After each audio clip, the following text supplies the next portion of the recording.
dipersembahkan oleh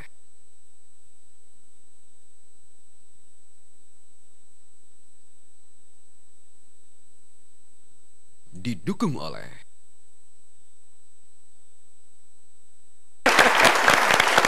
kalau tadi salah satu tujuannya Pak Budi, Pak Abdul Hamid adalah kemudian Mas Anies katakan menyambungkan tadi ladang baru untuk berpahala atau kemudian mengingatkan lagi apa yang masa SD sudah dialami dan sebagainya. Apakah itu juga yang Anda menjadi orang yang berubah setelah sehari di sana atau seperti apa? Bagaimana itu mempengaruhi sekarang Anda dan melihat kondisi pendidikan Indonesia? Jadi kita melihat bahwa pendidikan itu nggak hanya di tataran akal ya. Jadi pendidikan ilmu itu kan di tataran akal. Tapi yang kita belajar juga dibukakan pikiran oleh Mas Anies adalah perlu juga pendidikan yang di tataran hati ya. Orang bisa sebutnya etika atau mungkin lebih dalam lagi di tataran jiwa yang agama itu. Tapi kita ngomong juga sebenarnya Indonesia tuh mungkin agak terlalu banyak di tataran akal ya dalam bentuk ilmu, tapi mungkin perlu diperbanyak di tataran hati ya dalam bentuk etika kepemimpinan. Dan kalau ngajar di tataran hati itu sama kayak ngajarin sepeda, itu kan nggak mungkin dikasih buku, masukin kelas, keluar langsung bisa naik sepeda kan. Itu kan harus diajar pertama.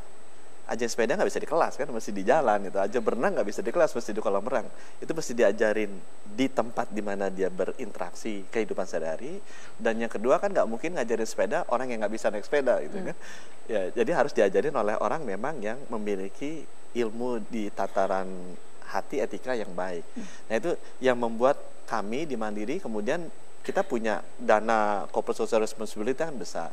Nah kita mengembangkan Mandiri Edukasi tapi lebihnya ke tataran hati itu, ke ilmu-ilmu yang berkaitan dengan etika lah, bukan hanya di tataran akal yang berkaitan dengan ilmu. Karena saya rasa kalau di tataran akal udah cukup banyak lah.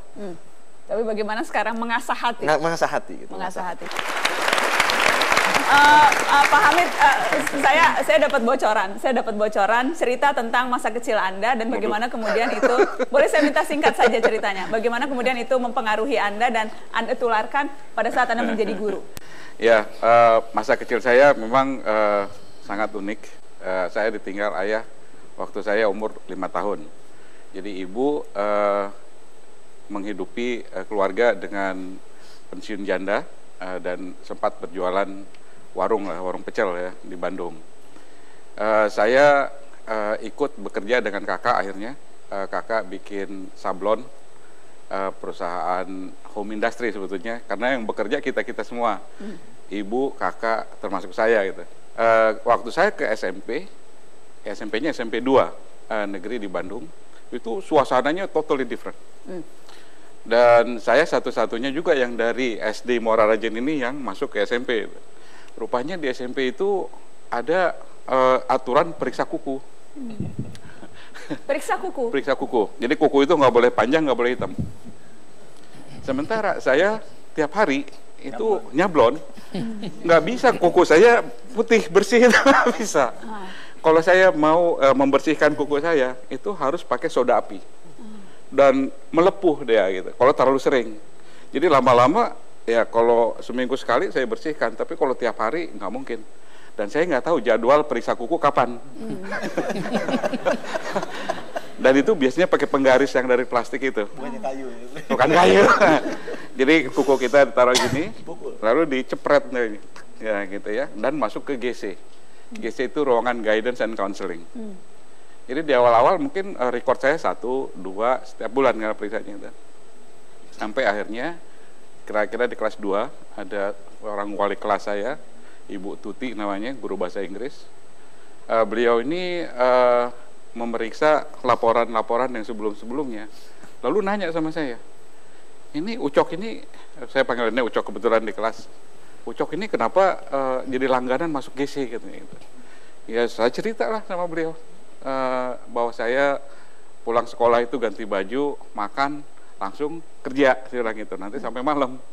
Besok pagi-pagi saya udah nggak sempat lagi bersihin kuku, jadi saya ke sekolah dan biasanya diperiksa kuku ya pasti kena, saya bilang gitu.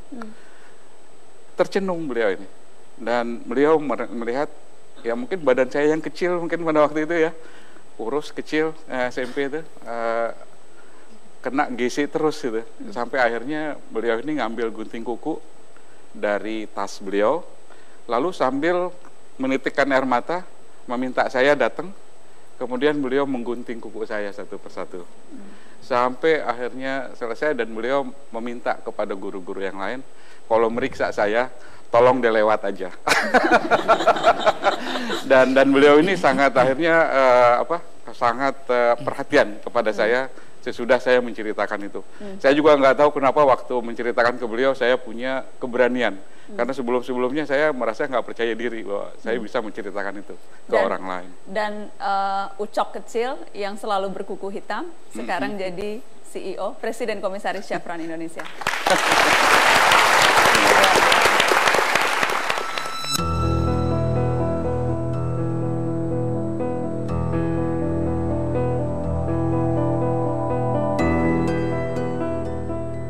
Demokrasi yang sehat selalu punya tanda kuatnya partisipasi warga negara. Kekuasaan tidak lagi menyengat karena hanya tontonan elit yang berjarak. Bangsa besar tidak didefinisikan penguasanya, melainkan kehendak bebas warganya. Dalam setiap semangat sukarela, negara seolah menjadi milik kita semua. Relawan ada di barisan terdepan jika kepentingan rakyat menjadi tujuan. Mengisi ruang kosong pemerintah bertindak nyata bukan dengan kata. Berbuat untuk sebuah harapan yang tidak lagi dikeluhkan tetapi diperjuangkan.